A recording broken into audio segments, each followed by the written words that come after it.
America के वो गुलाम है।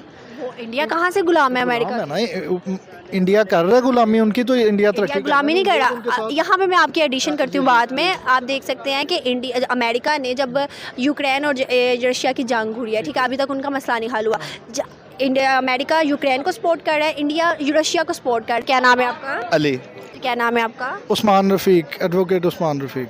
अस्सलाम वालेकुम। जी वालेकुम अस्सलाम। सर क्या नाम है आपका? इब्राहिम मेहदी। अच्छा सर, आज का सवाल मेरा ये है, आपने आज की न्यूज़ सुनी हो मे बी, आज इमरान खान ने ये बात का क्लेम किया है कि अगर पाकिस्तान में कुछ बड़े फैसले ना किए, पाकिस्तान की यही सूरत हाल रही तो पाकिस्तान 3 हिस्सों में डिवाइड हो जाएगा। और कहा है कि अगर पाकिस्तान के फैसले ना हुए सही वक्त पे तो पाकिस्तान की जो एटमी पावर है, एटमी ताकत है, एटमी बॉम्ब है, वो भी हमें देने पड़ जाएंगे अदर कंट्रीज़ को। आपको क्या लगता है इस बारे में, क्या सच और क्या नहीं? देखें, खान साहब ने कहा है तो उनकी क्या सोच है उसके बारे में तो कुछ नहीं कहा जा सकता, लेकिन इस वक्त नज़र आ रहा है कि मुल्क 3 नहीं बल्कि 2 हिस्सों में बटा हुआ है। ठीक है, आप देख सकते हैं एक अपोजिशन, फिल वक्त जो अपोजिशन है तो खान साहब ही हैं और एक हुकूमती साइड है, और तीसरी साइड जिसकी तरफ इशारा किया गया है वो आपको ही पता है, मुझे ही पता है, बखूबी वाकिफ़ हैं उसकी तरफ से। लेकिन इस वक्त हमारा मुल्क जिन हालात से गुज़र रहा है, जो मामलात मुल्क में चल रहे हैं, खाना जंगी की तरफ भी पिछले दिनों हम जा रहे थे और अब भी कुछ बातें सही की जा रही हैं कि हम खाना जंगी की जानिब जा रहे हैं। और वाकई ऐसा है कि कोई अगर फ़ैसला ना लिया गया मुल्क के हवाले से, मुल्क के मफाद को मद्देनज़र रखते हुए, अपने ज़ाती मफादात जो हैं उनको साइड पे रखकर अगर मुल्क के लिए कोई फ़ैसला ना लिया गया, मुल्क की तरक्की के लिए, मुल्क की प्रोग्रेस के लिए, मुल्क की डेवलपमेंट के लिए अगर कोई फ़ैसला ना लिया गया तो ज़ाहिर है कि बहुत मसला हो जाएगा पाकिस्तान के लिए। बिल्कुल सही। तो आपको क्या लगता है कि पाकिस्तान की जो इस टाइम कंडीशन चल रही है, अगर इसी तरह चलती रही तो पाकिस्तान का फ्यूचर क्या होगा?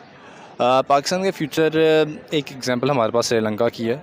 ठीक है, पाकिस्तान का फ्यूचर भी उसी तरह होगा। ठीक है, आपने पाकिस्तान की इकॉनमी देख ली, सबसे बड़ा पाकिस्तान का मसला इकॉनमी है। दूसरा, हम देखते हैं कि इकॉनमी की वजह से ही जो डिस्टर्ब है हमारी आवाम है, महंगाई का बड़ा सामना करना पड़ रहा है। किसी भी सेक्टर में चले जाएँ, कोई भी चीज़ उठा लें, यूटिलिटी स्टोर्स में चले जाएँ, आपको चीज़ें कितनी महंगी मिल रही हैं। अगर कोई स्टेबल हुकूमत नहीं आती जो अपने फ़ैसले ख़ुद ले, ठीक है, तो अगर अपने फ़ैसले ख़ुद नहीं लेती, अपने मुल्क के मफाद को मद्देनज़र नहीं रखती, तो फिर वो वक्त दूर नहीं है कि हमें भी श्रीलंका वाले कॉन्सिक्वेंसेस जो है वो फेस करना पड़ेंगे। बिल्कुल ऐसी है। तो आपको क्या लगता है कि आप देखते हो हमारा हमसाया मुल्क बरसगीर इंडिया जो है वो किसी ऐसी क्राइसिस से गुजरता नहीं है। कुछ टाइम पहले की बात है कि हम लोगों के हालात 1947 के बाद एक ही थे, पाकिस्तान और इंडिया के, लेकिन इंडिया ने इतनी डेवलपमेंट की है कि उसके ऊपर कोई क्राइसिस ज़्यादा आता ही नहीं है। इनफैक्ट वो तो देने पे रखता है हाथ, लेने पे नहीं। क्या ख्याल है?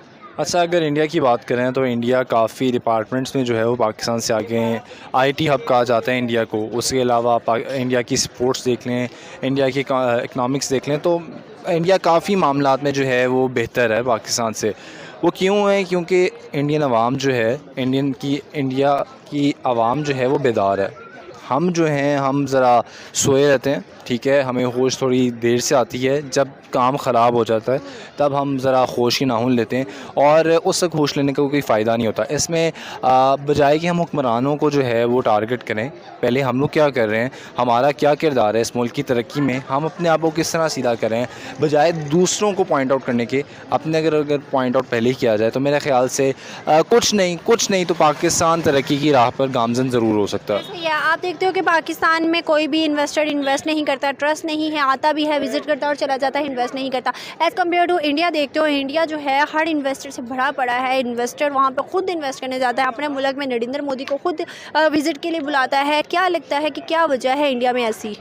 क्योंकि हमारा इमेज शुरू से ही वैसा रहा। ठीक है, सिर्फ अगर इन्वेस्टमेंट की बात की जाए तो उसको साइड पे रखें, हम किसी दूसरे मुल्क में जाते हैं ना, और दूसरे मुल्क में ही जिन चीज़ों को रिस्ट्रिक्ट किया जाता है, पाकिस्तानी कौम जो है वो जुगाड़िया कौम है। ठीक है, वो किसी ना किसी तरीके से जुगाड़ निकालती है, जिसकी वजह से ट्रस्ट इशूज़ बहुत ज़्यादा होते हैं।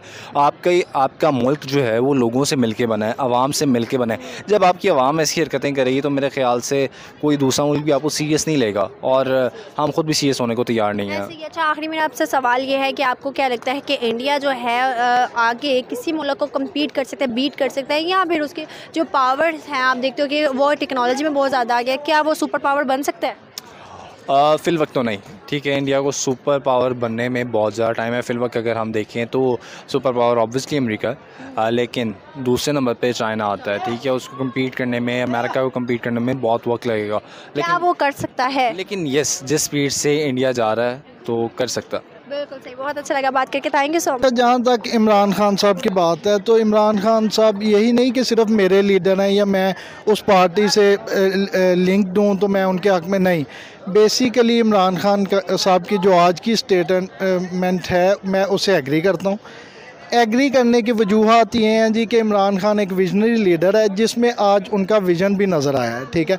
उस विज़न में जो उन्होंने बातें की कि जी ये क्या कहते हैं पाकिस्तान 3 हिस्सों में बढ़ जाएगा, उसका क्या है कि एक प्लानिंग है जो साजिश हो रही है, जिस प्लानिंग के तहत इमरान खान को कट ऑफ किया गया ना, बेसिकली सारी अमेरिकन साजिश और ये मिली भगत के साथ किया गया।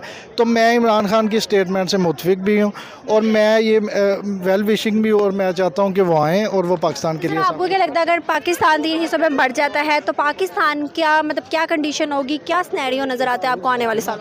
कि ऑलरेडी हम देखें हम क्राइसिस का शिकार हैं, ऑलरेडी हम चीज़ें फेस कर रहे हैं। हमारे जो यंगस्टर्स हैं, अब ये जैसे लाइट्स कम्युनिटी है या कोई भी, इवन डॉक्टर्स हैं, इंजीनियर्स हैं, कोई भी पढ़े लिखे हैं, उनका कोई फ्यूचर यहाँ पे सिक्योर तो नहीं है ना, ठीक है। हम तो ऑलरेडी मतलब क्या कहते हैं इकोनॉमिकली भी बहुत डाउन जा चुके हैं। तो ये देखें इमरान खान साहब को इस मुल्क के लिए वो कुछ करना चाहते हैं और उनको साजिश के तहत पहले भी उतार दिया गया और अब भी यही प्लानिंग हो रही है, जिससे मैं मुतफिक हूँ कि इमरान खान साहब ने ठीक कहा है कि अलहदा से जैसे साजिश हो रही है मुल्क को तोड़ा जा रहा है वैसे। बिल्कुल ऐसे ही है। अच्छा सर, आपको क्या लगता है अगर इमरान खान नहीं आते, अगर ये ऐसे ही चलता रहता है, क्योंकि आपको पता हमने सारी ज़िंदगी गुलामी की ज़िंदगी गुजारी है, मुल्क दिवालिया हो जाएगा। जैसे देखें ना, जैसे अफ़गानिस्तान का हाल हुआ है, जैसे ये इवन सोमालिया जैसे कंट्रीज़ का जो हाल हुआ है, तो हम लाचार बेचार हो जाएंगे हर तरह से। आपको क्या लगता है, आप देखते हैं एटमी ताकत जो है इस time super power America, China और इंडिया बन रहा है। आपको क्या लगता है कि इंडिया जैसे दिन ब दिन तरक्की कर रहा है, इंडिया बरसगीर के बाद हम जब अलग हुए थे तो इंडिया और पाकिस्तान का सिर्फ एक दिन का फ़र्क है, लेकिन उसने इतने ताल्लुकात बनाए अदर कंट्रीज़ का, उसने इतनी मेहनत किया, तो आपको क्या लगता है कि क्या वजह है? नॉट ओनली रिलेशनशिप्स, ठीक है जी, उनकी आप इकोनॉमिकली देख लें रेशो क्या है, और उन्होंने कितनी इवन देखे ना वहाँ पे किस तरह थी पॉवर्टी और हर चीज़ थी, ठीक है। लेकिन उनका तो हमारा मुकाबला ही कोई नहीं है ना। लेकिन हाँ, अगर हम इमरान खान को मौका देते हैं और उन्हें टाइम देते हैं, ठीक है, मैं रिक्वेस्ट करूँगा अपनी आवाम से, अगर मुझे कोई सुन रहा है, ठीक है, इस नाचीज़ को अगर कोई सुन रहा है, तो मैं रिक्वेस्ट करूँगा कि इमरान खान को मौका दें और हमारे जो आगे आने वाली नेक्स्ट जनरेशन है, हम इवन है, हमारे लिए हालात बेहतर हों। हमें क्या कहते हैं, इस टाइम तो देखें ना, गरीब आदमी को रोटी के लाले पड़े हैं ना, उनको आटा नहीं मिल रहा, चीनी नहीं मिल रही, और ये सब माफिया है, इनके अंदर ही बैठा है, ठीक है। इनकी वजह से अब ये जैसे हमजा शहबाज साहब हैं, इनके अपने मतलब क्या कहते हैं अंडों के और चिकन का रेट आप चेक कर लेंगे सारा। एक और सवाल मैंने आपसे ये, आप देख सकते हैं कि अमेरिका इंडिया को सपोर्ट बहुत ज़्यादा कर रहा है, इवन के अदर कंट्रीज़ भी इंडिया के साथ ट्रेड काफ़ी ज़्यादा कर रही है। नरेंद्र मोदी का कहना है कि इंडिया जो है एक दिन जो आएगा, वो एक टाइम आएगा कि वो हर मुल्क को कम्पीट करेगा और मैन्युफैक्चरिंग हब बन जाएगा। आपको क्या लगता है ऐसा पॉसिबल हो सकता है? मैं इस चीज़ से एग्री नहीं करता, लेकिन हाँ, इस चीज़ से मैं मुतफिक हूँ कि इंडिया जो है जी के तरक्की कर रहा है, वो देखें ना इंडिया, लेकिन इंडिया में बेसिकली डिप्लोमेटिक वे में बेसिकली मैं तो स्ट्रेट फॉरवर्ड ये कहूँगा कि एक मुनाफिक कंट्री है ना, ठीक है। हम जो देखें इमरान खान ने गुलाम, इस तरह से मुनाफिक कंट्री है, इस तरह से है कि अब अमेरिका के वो गुलाम है। वो इंडिया कहाँ से गुलाम है? अमेरिका है ना, इंडिया कर रहा है गुलामी उनकी, तो इंडिया तरक्की गुलामी नहीं कर रहा। यहाँ पे मैं आपकी एडिशन करती हूँ बाद में। आप देख सकते हैं कि इंडिया, अमेरिका ने जब यूक्रेन और रशिया की जंग हुई है, ठीक है, अभी तक उनका मसला नहीं हल हुआ। इंडिया, अमेरिका यूक्रेन को सपोर्ट कर रहा है, इंडिया रशिया को सपोर्ट कर रहा है। इसी वजह से अमेरिका ने रशिया और इंडिया की जो ट्रेड है उसको बैन कर कहा कि बैन हो जाएगी, वो ट्रेड नहीं करेंगे। लेकिन नरेंद्र मोदी ने एक दिन भी ऐसा नहीं होने दिया। टॉपिक में बिल्कुल आप बजा फरमा रही हैं, मैं एग्री करता हूँ आपसे कि इंडिया ने रशिया को सपोर्ट किया, ठीक है जी, वो ठीक है। लेकिन ऑन दी अदर साइड जैसे इमरान खान ने गुलामी कबूल नहीं की, ठीक है, और उसको उतार दिया गया।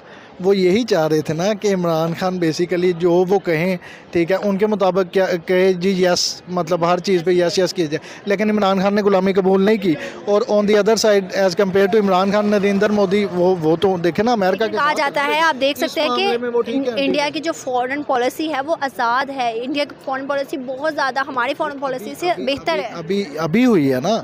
लेकिन क्या कहते हैं, जब उन्होंने इस्टेब्लिश हो गए हर तरह से, मतलब जब वो कर गए प्रोग्रेस, तो फिर वो इंडिपेंडेंट हो गए ना। अब देखें ना, इमरान खान बेसिकली इमरान खान चाहता क्या? लेकिन इमरान खान को भी तो चाहिए था ना कि स्टार्ट थोड़ा सा आहिस्ता आहिस्ता। अब देखिए पहली सीढ़ी, अब मैं आपको एक एग्जांपल देती हूँ, पहली सीढ़ी से आप चढ़ना शुरू करें, आपके मैं डायरेक्ट आखिरी सीढ़ी पे पहुँचूँ, ऐसा तो पॉसिबल है, आप तो सीधे नीचे गिरेंगे। देखें ना, अब इमरान खान की जो मेंटालिटी तो अल्लाह ताला बेहतर जानते हैं ना, लेकिन हम एज आ मतलब क्या कहते हैं, एक अदना सा वर्कर समझ लें।